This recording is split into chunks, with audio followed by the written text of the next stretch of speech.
You can have it. Keep it. Oh. Okay. D1, U.S. Forest Service, Lassen National Forest, Supervisor day-to-day, Patrolman Captain Mike Casey. Here. Is that who we got? Someone here? Update on law enforcement and travel management. Well, good morning. Joining me today is Mike Casey, a patrol captain for the Mendocino and the Lassen National Forest. Law enforcement recently reconfigured a bit, so Mike is new to the Lassen, but certainly not to his role there. First of all, just wanted to touch base with the Board of Supervisors because had a couple kind of informal inquiries about where we are with respect to travel management and law enforcement. But before we address that, I just wanted to give a couple general remarks and have Mike kind of address the more specifics. First of all, of course, as most of you know, the reason why the Forest Service is even in the law enforcement business is because of its resource management and protection mission, and to manage our natural resources and their use. So having the people interact with the resource and keeping people safe and providing for protection and management of those resources is kind of what brings us into the law enforcement business to begin with. And the second, just to kind of move into our travel management program in general, as most folks probably recall, quite a few years ago, the Forest Service as an agency across the nation required each of its national forests to come up with a travel management plan. And the reason was that there were places where cross-country use was an issue and a problem, causing resource damage and issues there. So each national forest, as a part of that initiative, had to do a travel management plan, and the result of that was essentially a motor vehicle use map which showed the roads of the forest, the roads that are open to use for the public that use that map. So that's kind of what took us to that, and we did that and completed that on the Lassen in June of 2010. So it's been about 5 years since we did that. So kind of what led us to coming here today was the inquiry was, given that you published this map in 2010 that says where folks can be on the forest, on open roads, what is your approach to law enforcement today? So that's kind of why I brought Mike along to highlight that is, given we've had about 5 years since we published a map, what's our current approach to doing law enforcement with respect to travel management? Thank you, Dave. Good morning. It's going to be the same as it has been. You know, it's education first and foremost. If members of the public are encountered by law enforcement, by either our law enforcement officers or the forest protection officers, which are not full peace officers, but they have the ability to write citations. If these are members of the public, they're local, they've been here their whole life, and they've had opportunities to learn the rules, or they've had prior contact, actually more so, they've had prior contact and should know the rules because they've been educated before, right? Those are more likely the folks that would receive a citation. But most instances, the officers can use their discretion. They do have that ability. It's in our policy. It allows each officer to utilize their discretion to issue a citation or not, whether to make that contact to that level or just keep it as an educational level. My understanding, and I've only been here a few weeks. I've only had this course a very, very short time. But my understanding is I'm not aware of any violation notices or citations that have been issued for violations of the motor vehicle use map. So I'm not sure exactly where the concern is, but I do know that going forward, our officers and our force protection officers are still going to continue to use education as the primary means of gaining compliance. The only exceptions would be where people are maliciously or intentionally violating the regulation, or they're causing resource damage. If they're on a road during the wet time of the year and they're tearing ruts in the road, obviously that would be addressed as well. I would love to hear questions from you because I'm not exactly certain what the concerns are, but I'd love to hear them. Okay, questions for the board? How many officers do you have in the Lassen? On the Lassen, there are 5 officers. One here in Susanville, actually works the Eagle Lake District. There's one in Chester, one in Butte Meadows, and 2 up out of the Hat Creek area. You guys issue quite a few citations. My understanding is most of the citations that are issued on this forest are related to fuel wood thefts or firewood violations. People not properly filling out their permits or trying to circumvent the rules. so they can use the permit to go on with their intended. But that's my understanding is the largest, incidences that are dealt with by the officers up here. I see a lot of the cases that are generated out of the sports go to the same court I do for the Mendocino, which is to say Red with Judge Callison. I very rarely see Lassen National Forest cases in court, which leads me to believe there's not that much going on. Yeah, I think probably the biggest problem is on your mixed-use roads. I mean, who can use them and who can't? And you got ones here that are okay and others here that are okay, but there's no connection between them. Right. And that's the issue. I understand that. Yeah, they're creating a loop, Right. lack of a loop. Well, I've talked with Supervisor Hayes here, and I understand that they're very constrained on trying to look at all those level 3 roads, which is what American's level 3 the Forest Service calls it, and which of those, if any, would be applicable that allow them to drop down to level 2, which would allow for that off-highway vehicle use and loop. Outside of that, the only other option would be to get these roads designated as combined use, because we went through this in the Mendocino, where there were some unpaved county roads that went through the forest, and it did detract from the ability of OHV enthusiasts to have a loop back to where they came from. And the Sacramento office, CHP, said, vehicle code is very clear what a highway is, definition of a highway. And your Forest Service level 3 roads are a highway. Even though they're unpaved, they're still a highway because they're maintained to accommodate every vehicle from a jacked up 4x4 down to a lowrider. So therefore, they would have to be a combined use. So what the Colusa County did on those unpaved county roads is they went to the CHP and they got a waiver to allow the combined use to extend beyond the statutory 3-mile limit that the county could do. But they still had to get that in writing from CHP. My understanding is the local CHP office up here, their stance is the unpaved forest roads are not highways in their mind. However, unless our agency receives a written waiver from CHP, be it the state office or at a minimum the local office, our agency would take on a great deal of liability by allowing combined use on these level 3 roads. I think that is the issue. You guys have one interpretation, the local CHP has another, and that's the conflict. So it may be more discussions with the local CHP office, and they can get written direction from their state office. That's where Colusa County got their direction from Sacramento. That their definition of highway did include our level 3 roads. So the Forest Service on Mendocino had greater opportunities to allow some of their level 3 roads to fall down to level 2 status and degrade over time. Because that forest doesn't have as much, there's large segments of that forest that don't get a lot of recreational use, a lot of visitation outside of deer season. Unlike this forest, it's pretty much year-round for the local population that's going to be accessing the forest, and so with the local visitors. So, is that something you can do, is talk to the local CHP office? I have not had an opportunity to meet with them, so yeah, I'd be more than happy to go talk to the local office commander and see if we can get that, perhaps, from their state office, and try to approach it that way, because that's where we're hampered is by state law defines in the vehicle code what a highway is. Right. And our level 3 roads do fall under that guidance for Sacramento office and CHP. I'd appreciate that if you guys could work with the local CHP and probably either Mr. Egan or Mr. Shaw on it. Questions? Questions from the public? You got questions? How hard are you going to be like on the permittees for, say, that are going out and checking the cattle or trying to distribute salt and they go off-road to get off? Well, they may have, I don't know what their permit state, but it may be within their permit that allows them to do that. If any forest order, you notice at the bottom of them, when those are issued, will have exemptions at the bottom. And it will state firefighting, emergency personnel, or people with a permit.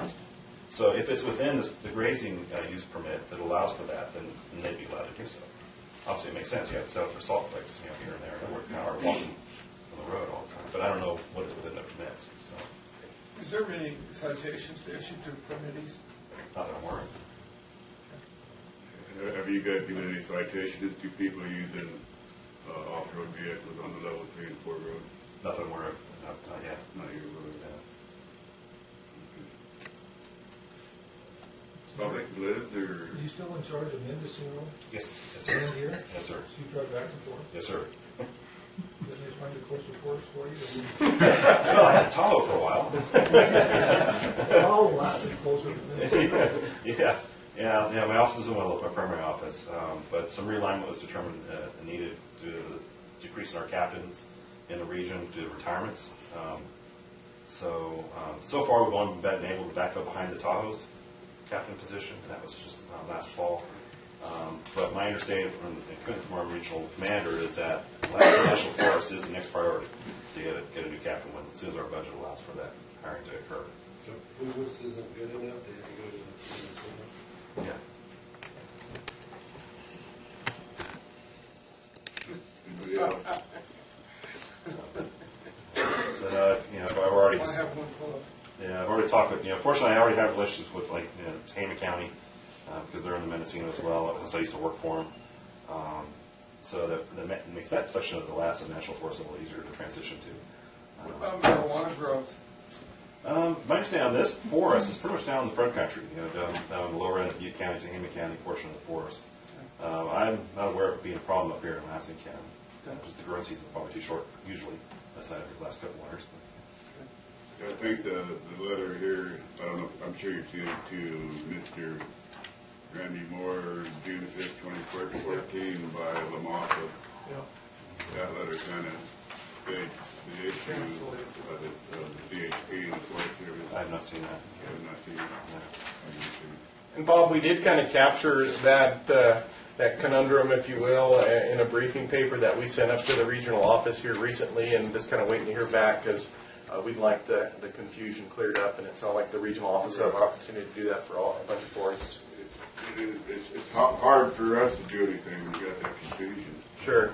With 18 forests in this region, it would be best if they could get it clarified statewide for consistency purposes. So every forest in every county has the same definition and clarity on how to proceed with this, especially with regard to combined use. Because I know there's a great deal of interest in combined use with regard to OHV on national forest lands throughout the whole stage. So probably would be best to address it as a statewide issue. Yes. Okay, anybody in the public have any questions? Liz, do you have any questions? Well, no, just a point of clarification. Liz, would you state your name for the recorder? Elizabeth Norton, and we had a meeting back in November with two representatives from local CHP, and their interpretation of the California Vehicle Code is that the unpaved roads through the Lassen National Forest, regardless of their maintenance levels, fall under a different regulation of the Vehicle Code. That regulation number is 3801. Right, that these unpaved roads are not considered highways under 38026. So they don't meet the definition of a highway. It'll be interesting if you talk to local CHP whether or not they're willing to go forward and contact state CHP for some clarification on the interpretation of the CVC, but also whether or not, if their interpretation is that at the state level that the roads are highways, that they would be willing to extend that combined use limit, which constrains roads to be 3 miles or less if they're going to be open for mixed use, which is not going to work in this country. But the other, to me, what the Recreation Outdoors Coalition and various other organizations and groups have been promoting is that exception in the travel management rule, which says that you, the forest supervisor, can preempt the state vehicle code if that's warranted. In this case, because all 5 counties have asked for these roads to be opened up, and they allow mixed use on their county roads through the Lassen National Forest.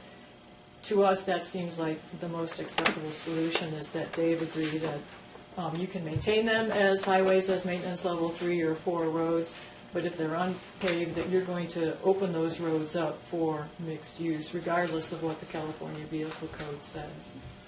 The problem we run into is national forest system lands in California are proprietary jurisdiction lands, meaning we have the legislative authority from to the same level as any landowner. Okay? But we do have the ability to enforce our federal regulations. But as proprietary jurisdiction, we do not have the ability to take away the state's authority to enforce their laws on the lands within the county. So if the state of California is saying in other areas of the state that our level 3 roads are highways, we can't preempt that at the forest supervisor level. Even though our travel management policy might allow that, it might, because it's a travel management policy that's national in scope. Yeah. So there are other forests back east that have concurrent jurisdiction where they can do that. But out here in the western part of the U.S., we don't have that ability. So we cannot preempt state vehicle code basically to negate it to that point. Except But unless if they were willing to allow that, then we can move forward. And it sounded like they were willing to allow that when they wrote a letter to the regional forester and clarified what their position was back in December of 2007 and said that, if these roads are unpaved and low volume and low speed and they've been used by OHVers for decades and decades and there haven't been serious accident associated with that mixed use, that the Forest Service has the ability to designate those roads as mixed use and to say that they fall under 38001. So I think CHP did spell out their position back in December of 2007, but it still hasn't been endorsed by the regional forester. And that clarification would certainly be And beneficial. that say came from the local CHP office? No, it came from the commissioner of the CHP did? at the state level, yeah. I haven't seen that. So. Yeah. So in that, That letter's in the board packet. Well, I'll give you this real quick. Susan, why don't you give me this real quick? There's a lot of letters in there. and that discrepancy is what we recently elevated to kind of highlight that discrepancy. But the other thing, what the travel management rule says, the Code of Federal Regulations, is that the Forest Service has jurisdiction over Forest Service roads on the national forest. So regardless of what the state vehicle code says, and CHP said that these roads can be opened up for mixed use, Forest Service still has jurisdiction to manage the roads the way the public would like to see them managed and what vehicles are going to be open to use those roads. And that national policy was put into effect because there's so many variables across all of the national forests in the country. And so forest supervisors needed that flexibility to sometimes to depart from what state traffic law says. So, Good, thank you, Lynn. Sure. Anybody else wishes to speak? glance at this, this looks like the county has an ordinance in effect regarding this issue. Is that correct? I think so, it's right, yeah. I think there is an ordinance that deals with some roads. One of those letters in there, I'm not sure the time or the date or what it was from, but I think it listed the county roads that. Our cars, not roads. Yes. These are county roads. I'm not sure if that was an ordinance or a resolution or what. The ordinance. I think it's an ordinance. It was an ordinance, and it was one that was generated out of the road department and being working with various groups. Okay, Iona McCain. Yes, Iona McCain. Can I ask them a question? You bet. Yes. I used to do cadastral surveying for 20 years with my husband, a surveyor, and we were in Mendocino Forest. And we encountered, there was a Corps of Engineers road in Mendocino Forest. There's a Corps of Engineers that was built by the Corps of Engineers years ago. This gentleman locked it off, all right? And his name is Joe Fernandez. And anyway, we had to get a federal agent called Mr. Ozo up in Reading. Does that sound familiar to you? No. And we had, well, I'm talking about, God, what year would that be? Somewhere like 1967, 70. All right.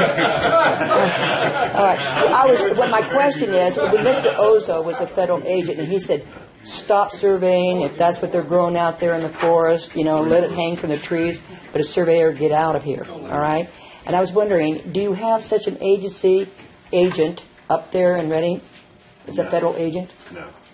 Okay, so you don't have anything like that in case someone came across a situation like that? Well, since that time, we have full law enforcement officers on every forest, and almost every forest also has a special agent assigned to that forest. Okay.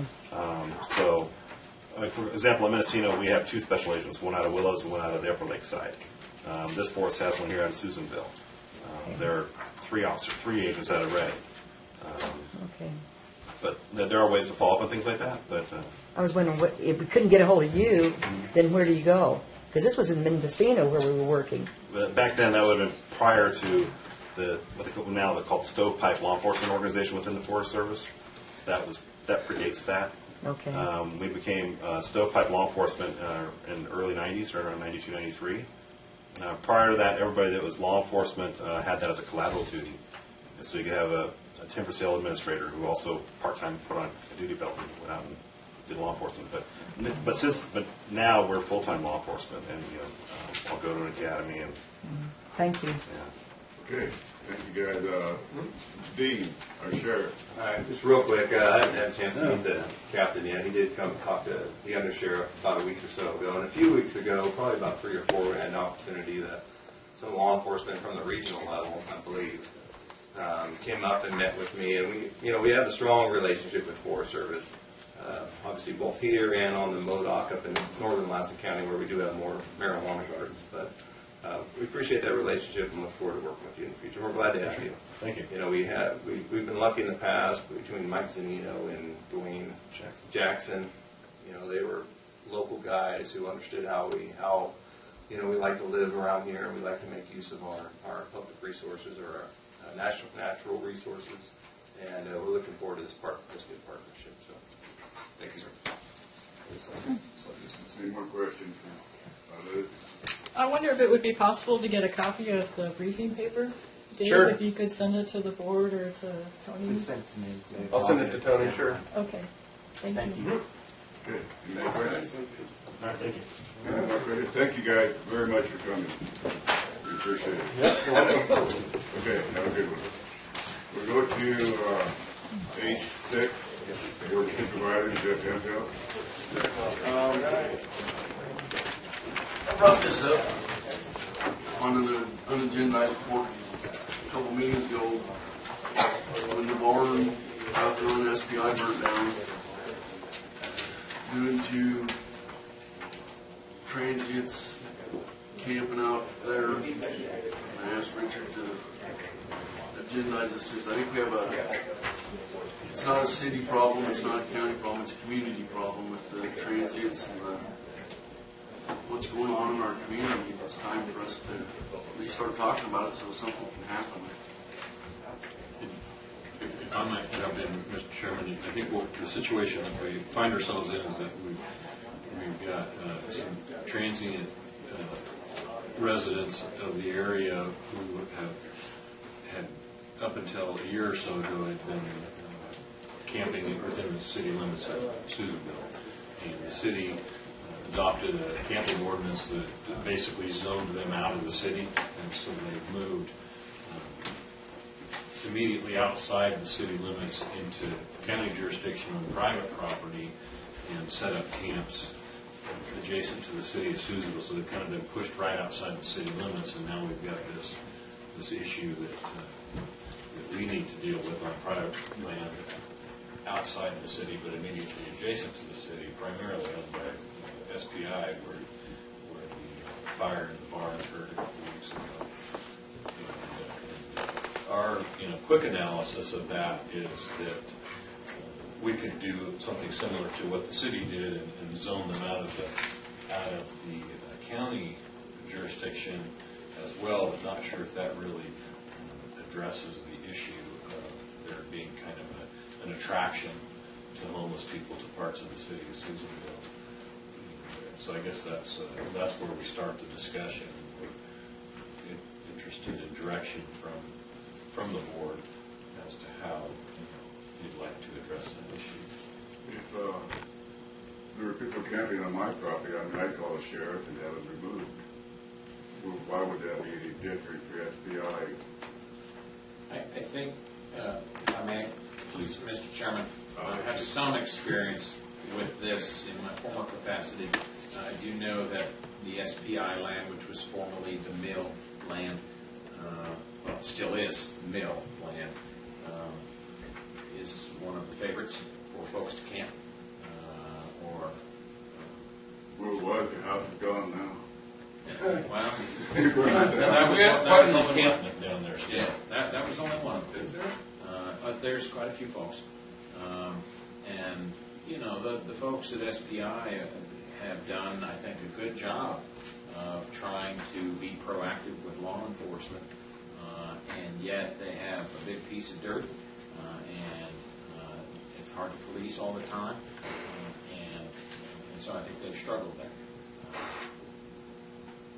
think that's the answer right there. So if we made an ordinance against camping out there and then they continue to do what they're doing, Who's going to enforce it? what difference would it be?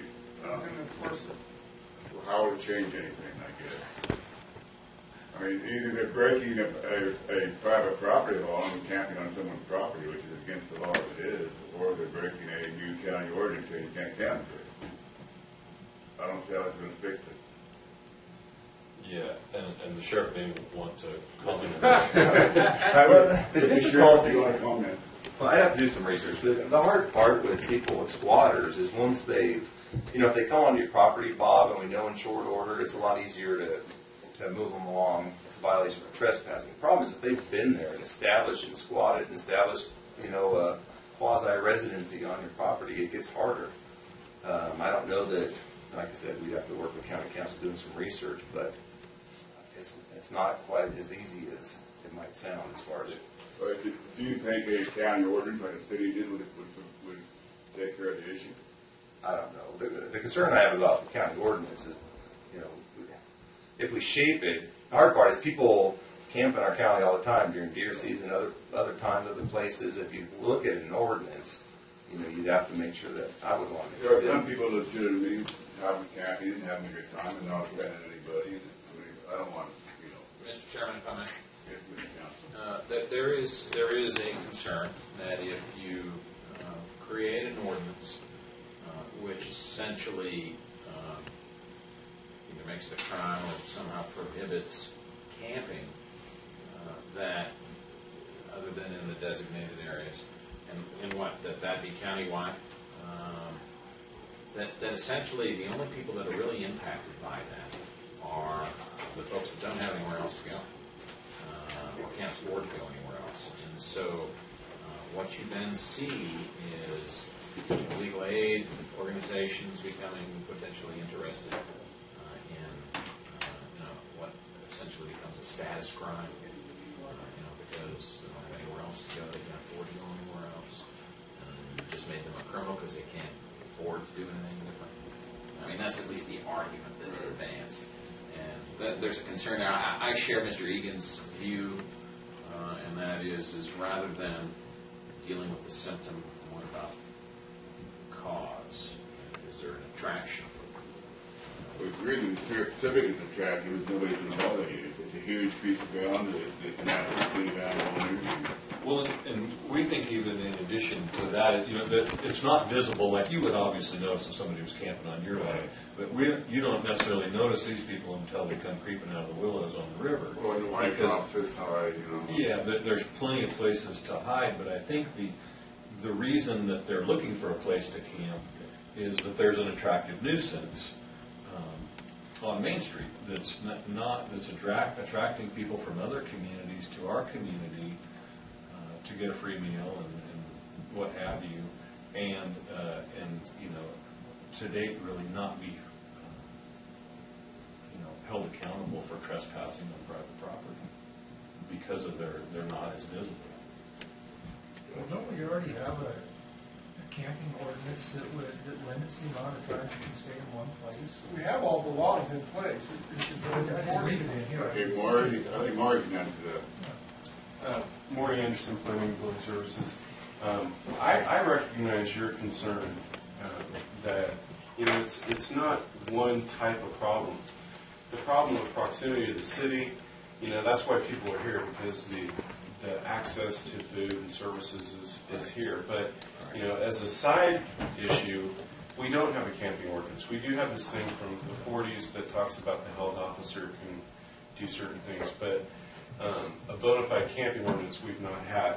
And we do have problems throughout the county with camping and people living in RVs. I know where you're going. So this is a similar issue, but different than Mr. Hanfield's concerns with what's going around the city. But I think that whether we want to adopt a camping ordinance or not, it would probably be worth seeing what other jurisdictions are doing and come back to the board and just kind of going through the different counties and what they've done and what effects that's had. Because we have a tough time with people living in trailers because we say the state law says you can't do that, and then they say there can't